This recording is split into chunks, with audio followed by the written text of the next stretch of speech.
சுப்பிரமணிய பாரதியார் தமிழ் இலக்கிய பரப்பில் செய்த புரட்சியை பிரெஞ்சு இலக்கிய பரப்பில் செய்த கவிஞர் ஷார்ல் போத்லேர்.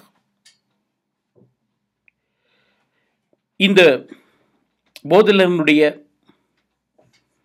இலக்கியத்தினுடைய தாக்கம், போத்லேரினுடைய எழுத்து பாணியினுடைய தாக்கம், போத்லேருக்கு பின்னால் வந்த எல்லா எழுத்தாளர்களிடையும் குறிப்பாக கவிஞர்களிடையும் இருந்து என்று சொன்னால் அதில் எந்த விதமான மிகைப்படுத்தலும் இல்லை. போத்லேர் இளவயதிலேயே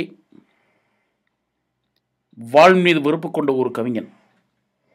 வாழ்க்கையினுடைய தீமையான பக்கங்கள் எல்லாவற்றையுமே ஒழுங்கான உள்ளுணர்ந்தவன்.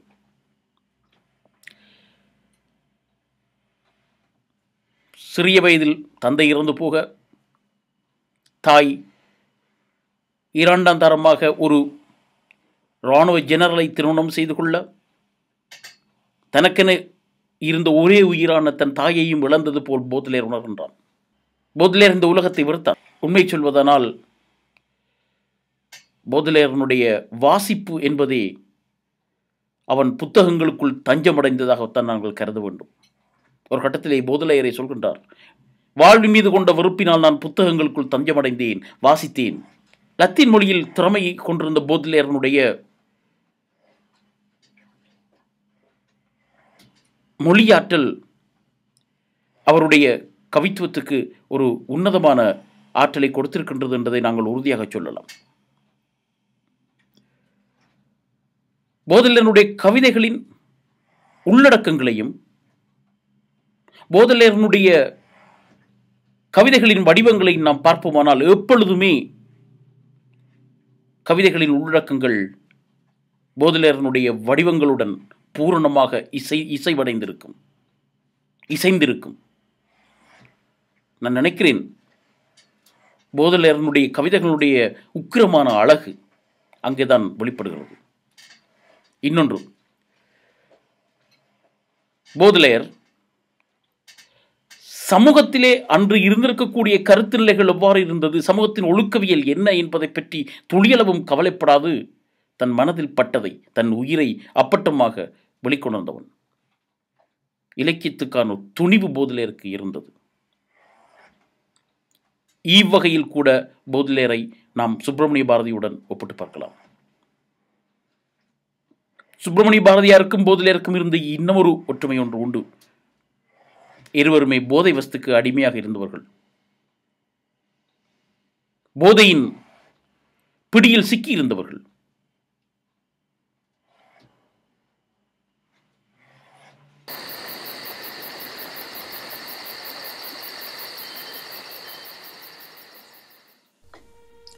குளிர் மண்டிய கொடுமிருளுள் விரைவில் நாம் அமர்ந்து விடுவோம். குறுகிச் சென்று விட்டோம் கோடைகளின் வெயிலொளியே சென்று வா. கொல்லைப்புறத்தின் கல்லுப்பாதையில் சாவின் அதிர்வுகளுடன் பேரரைச்சலிடும் மரம் சாய்ந்து வீழ்வதை இப்போதையே கேட்கிறேன். சினம், வெறுப்பு, நடுக்கம், பயங்கரம், கடினமானதும் தவிர்க்க முடியாததுமான உழைப்பு என குளிர்காலம் முழுவதுமாக என் இருப்புள் நுழையப் போகிறது. தன் துருவ நரகத்துள் துலங்கும் சூரியன் போல், தன் துருவ நரகத்துள் துலங்கும் சூரியன் போல் என் இதயமும் உறைந்ததோர் செந்தசையாகவே இருக்கும். விறகின் ஒவ்வொரு துண்டும் வீழ்வதை அச்சத்துடன் கேட்டுக்கொண்டிருக்கிறேன். நாம் நிர்மாணிக்கும் தூக்கு மேடை கூட இத்தனை செவிடான ஒளி கொண்டதல்ல. கொழுப்பேறிய செம்மறியாட்டின் களைப்பெற்ற இடிகளால் சாய்ந்து விழும் கோபுரம் போலிருக்கிறது என் மனம். கொழுப்பேறிய செம்மறியாட்டின் களைப்பெற்ற இடிகளால் சாய்ந்து வீழும் கோபுரம் போலிருக்கிறது என் மனம். சலிப்பூட்டும் இவ்விடியதவின் தாலாட்டில் மிக அவசரமாய் எங்கோ ஒரு சவப்பட்டிக்கு ஆணியடிப்பது போல் எனக்கு கேட்கிறது. யாருக்கு? நேற்று கோடையாக இருந்தது, இதோ இலையுதிர் காலம்.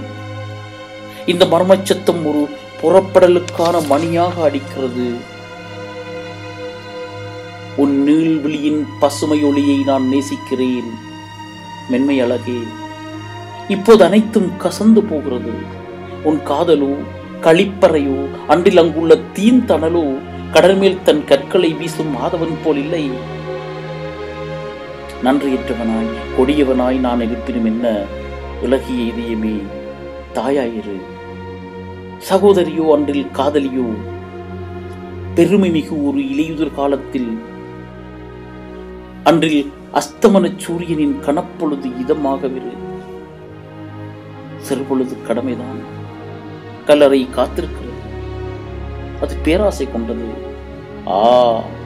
உன் முழந்தாளில் என் தலை சாய்த்து தகித்து சென்ற கோடை எண்ணி கவலையுற்று பின் பருவத்தின் மஞ்சள் ஒளியை இதத்தை சுவைக்க விடு. உன் முழந்தாளில் என் தலை சாய்த்து தகித்து சென்ற கோடை எண்ணி கவலையுற்று பின் பருவத்தின் மஞ்சள் ஒளியின் இதத்தை சுவைக்க விடு.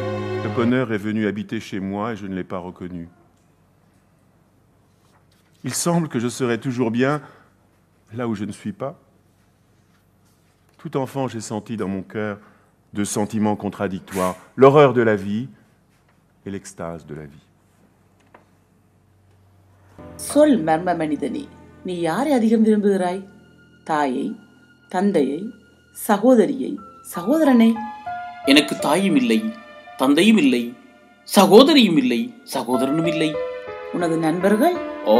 இதுவரையும் நான் அர்த்தம் அறிந்திராத ஒரு சொல்லை உபயோகித்தல்லவா நீங்கள் பேசுகிறீர்கள். உனது தேசம்? அது இவ்வுலகில் எங்கிருக்கிற நான் அறியேன். அழகு? அதுவா, தேவதையானதும் அழிவிற்றதுமான அதில் வேண்டுமானால் நான் விருப்புறுவேன். தங்கம்? நீங்கள் கடவுளை வெறுப்பது போல் நான் அதை வெறுக்கிறேன். அப்படியானால் அசாதாரண அந்நியனே, நீ எதைத்தான் விரும்புகிறாய்?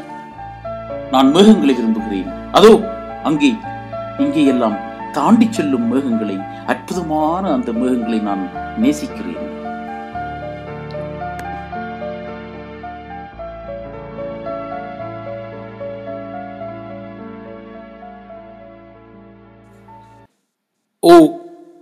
என் வேதனையே, சற்று பொறுமைகள், அமைதியாயிரு. அஸ்தமனத்திற்காகத்தானே அடம் பிடித்தாய்? இதோ பார், அது வந்து கொண்டிருக்கிறது. இன்பம் சிலருக்கும் இடுக்கண் பலருக்கும் கொண்டு வரும் இருள்வெளி நகரை போர்த்தி கொள்கிறது. இன்பமெனும் இரக்கமற்ற கொடுமையின் சாட்டைக்கு பணிந்து மானிட பதர் கூட்டம் இழிநிலை விழாவிற்குள் மனத்தாங்கல்களை கொய்து கொள்ளச் செல்கையில், என் வேதனையே, நீ அருகில் வா, என் கரங்களை பற்று. அவர்களிடமிருந்து தொலைவில் காலங்கடந்த ஆடைகள் அணிந்து இறந்த வருடங்கள் வானத்தின் உப்பரிகைகளில் சார்ந்து நிற்பதை பார். புன்னகைக்கும் துக்கம் நீராளத்திலிருந்து மேலெழுவதை பார். சாவுநிலை சூரியன் ஓர் நுழைவாயிலின் கீழ் உறங்குவதை பார். கேள் என் அன்புக்குரிய வேதனையே, கிழக்கில் இருந்து விரிந்து வரும் பிணப்போர்வையாய் இனிய இரவு நடப்பதை கேள்.